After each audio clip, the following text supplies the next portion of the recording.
ដងរយឆ្នោតខ្មែរទី6 ខែ 6 2026 លេខអុកខ្ទង់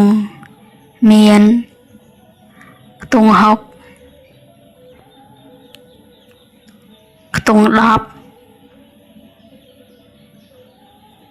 និងខ្ទង់30លេខរងមាន6កុដ13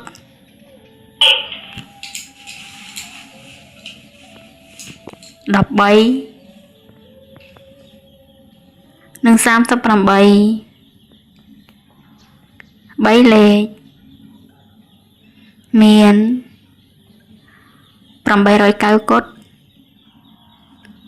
និង617